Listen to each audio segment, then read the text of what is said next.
Bitcoin hoodie guy coming back with another Caspa video. Before we get into it, could you please Mike Tyson the like and subscribe button? Well, here we are. Caspa is actually holding pretty strong compared to some of the other projects in the crypto space, but hanging in there, do basically the market average, 14.5 cents. Rust rewrite the same right there at 94 point, almost 95%. So talking about the theme of the video, what's a realistic price that, and all you can do is the best at the moment. And right now, what the price is going to be next year is really hard to calculate. But I feel confident it's going to be up. How much, I don't know. Whether it's at 65 cents, $1.70. If Caspa got to the market cap the Dogecoin got last time, that'd put it at $3.71. I do feel like that most of the crypto projects are going to undershoot whatever the average expectation is. I think Bitcoin's not going to go up as high as some other people think about. And, but I don't know. Stable coins hitting Caspa, is that going to take off? I don't know the future of that. There's a post on here on Reddit, BTC paid influencers. Is it just me, or do you think all these Bitcoin influencers are paid by miners? I don't think that's the case. When you look, the miners are getting a lot less money. That was the amount of Bitcoin they got reduced in half. And the fees, if the runes or ordinals are going hot and heavy, the Bitcoin fees are pretty high. But here you can see only $23,000 in fees outside of the mining reward.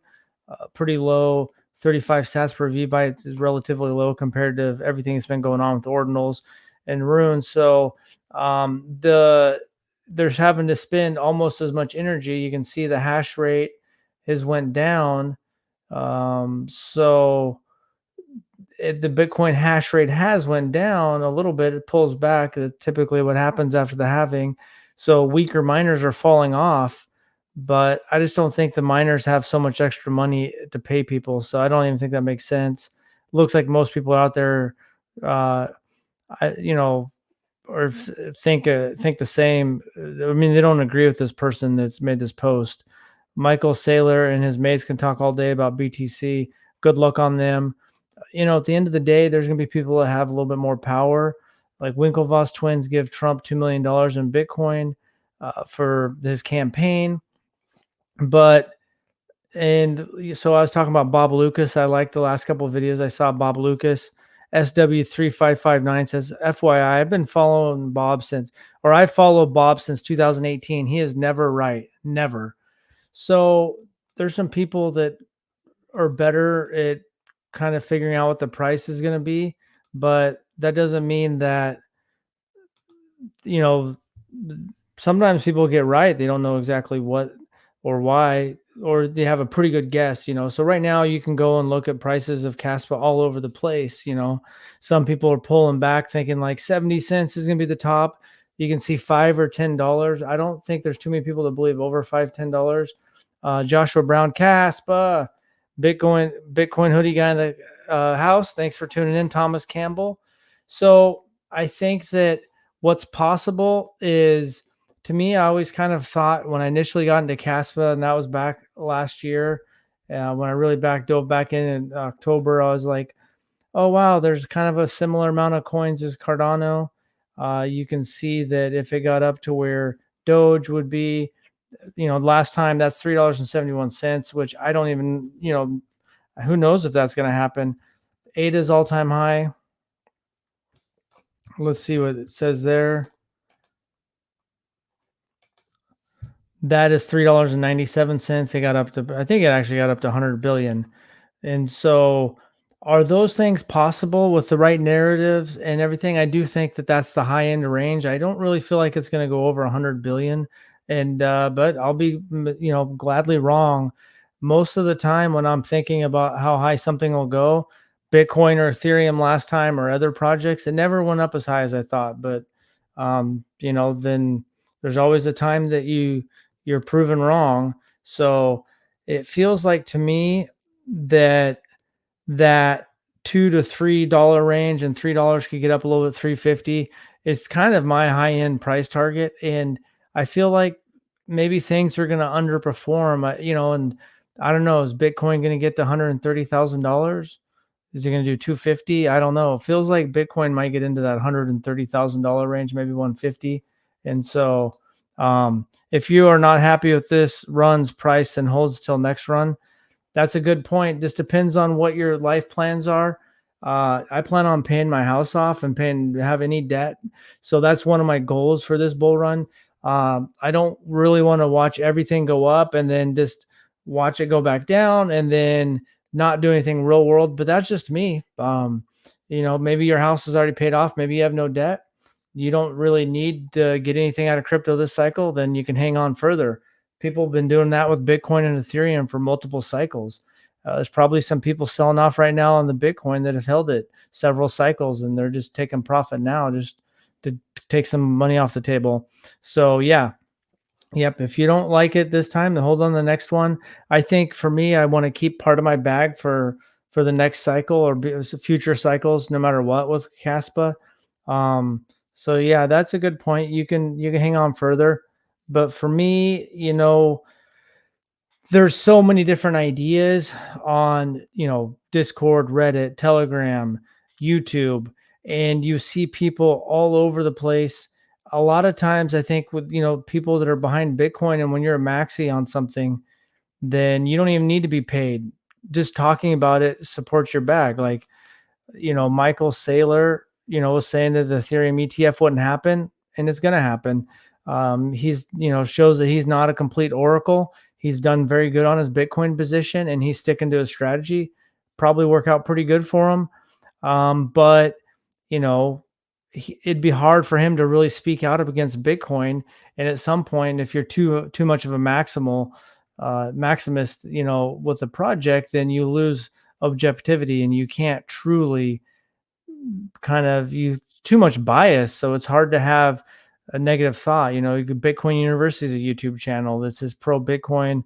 Ethereum, all this other stuff is securities or whatever. The Howey test is an old rule, so trying to use that is outdated. Here we go, crypto. I'm thinking $8.50. I just want to buy a Toyota Tundra TRD Pro with cash.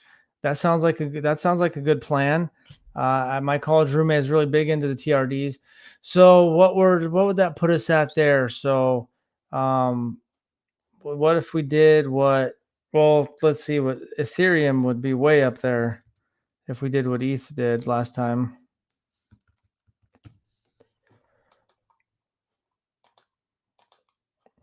If we did what Ethereum was now, it would be $18. So that's not going to happen. Ethereum all time would be $23. I don't think that's going to happen. I think, and Binance just did Binance got to 100, and BNB got up to, BNB would be $4.61 if we got up to 110 billion. So I guess that would be putting us up more around a 200 billion to get up to that $8 range. So I think these new meme coins of Caspa will run the price up. I think that's going to suck a lot of people up. Here we go, crypto. I'm excited for the stable coins because it is the most superior among the blockchains. So that means tons of traffic.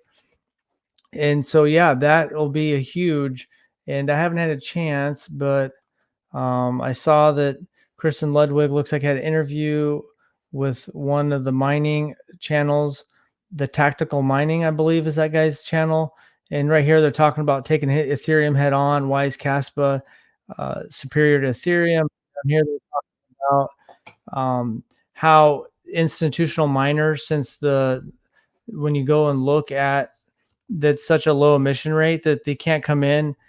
There's less Caspa. So right now, if someone came in and dominated the mining space, they would only be able to get 17% of the supply. What are we at? 83.5. So there's only 16.5% of the supply left. So if a miner came in and dominated from here on out, but with the mission schedule, and that's where these guys bringing up the stable coins and the KRC20 tokens, that's what we need to drive up more transactions, more transaction volume, and get the rewards for the miners up, so that as this emission schedule is going down, the rewards for transaction fees, because the heavy use of stable coins or KRC20 is going up. That's replacing the mining rewards. And then also the asset price is increasing over time because it's the inflation is getting lower and lower. Let me ask, how do we offload Caspa to USDC or USDT? I guess right now, if I was going to do that right now, I would do changenow.io. It'd be the easiest for me. I guess maybe on MEXC, but I don't know if MEXC is getting rid of where you can't use a VPN. I guess that's what I would do right now if I was going to try to get Tether.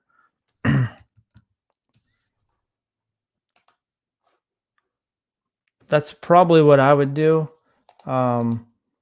which would be easier. The interview all the Caspa team had today was Sin City Crypto has never made me more bullish on the project. Shai is very inspirational in the way he speaks about Caspa. He is.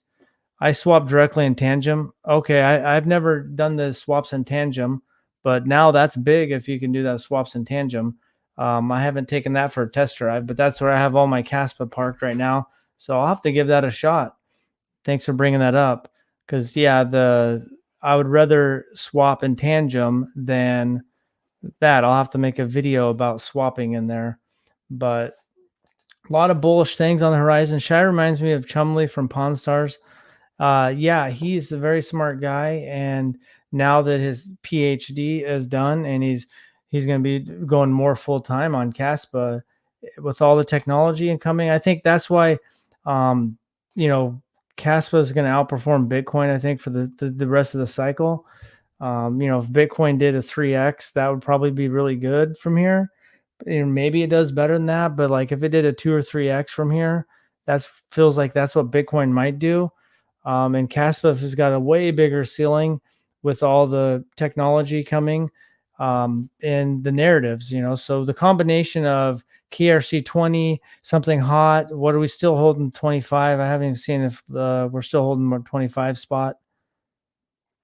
27, 26. We slipped one spot, but we'll climb back up there.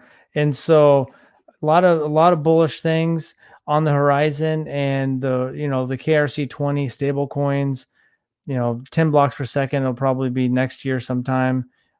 Just a lot of cool things, and none of us truly know what it's going to be, but it's interesting to throw out different price ideas, and it'll be interesting to see what we have. And some people might not care. They're holding for the longer cycle. They believe in the project. They feel like they're getting into Bitcoin super early, something that might surpass Bitcoin. So we're all coming from different spots. I want to pay my house off. Some other people are, talking about getting Toyota TRDs. So a lot of exciting stuff. Let's see. No. What is a realistic top for Caspa? Looks wise, not smarts. I think we'll come out of this bull run in the top 15. So I think that's a pretty good spot. So right now we're at 26, and we have so many huge catalysts. Not loading up right here. My internet's going slow, but we're 26 now. And like Tron, I don't know about the Shiba Inu, just a meme coin, nothing to do. I know meme coins have people like trading them, so they got some staying power a little bit. But yeah, Caspa can get up in here. Right now, it would be like a 3x kind of to get up into the top 15 or something, well, to get up above Tron. And so, yeah, I think that it's possible that it gets up to like the $2 or $3 range. I don't know. Maybe I'll be wrong. Maybe I'm way undershooting, but it feels like that somewhere in that 2 to 350 range is somewhere it could end up. And there's a lot of exciting catalysts on the horizon. So I guess that's all I got for today. Yeah, I think that I don't know, personally feel like we're going to end up in the $2 to $3 range. I think the narratives, you don't know how the narratives are going to latch on, but I think Caspa's got a lot of people's eyes. I did see somewhere like in the altcoin daily when he was talking, in one of his videos a couple days ago, was talking about he's going to release a video soon about top altcoins to buy, and the Caspa logo is there. He might not talk about it, but he knows about it. It's on their radar. So it's on a lot of people's radars. Well, thanks, Thomas, for tuning in. We appreciate it. That general public just needs to learn about the actual depth of the technology. The technology is what's going to make it shine. Yeah, I agree with that. And I need to catch up on some of those AMAs. Caught the end of the live stream. Keep up the good work. Thanks for tuning in, guys. And we'll come back tomorrow with another video, and stay bullish.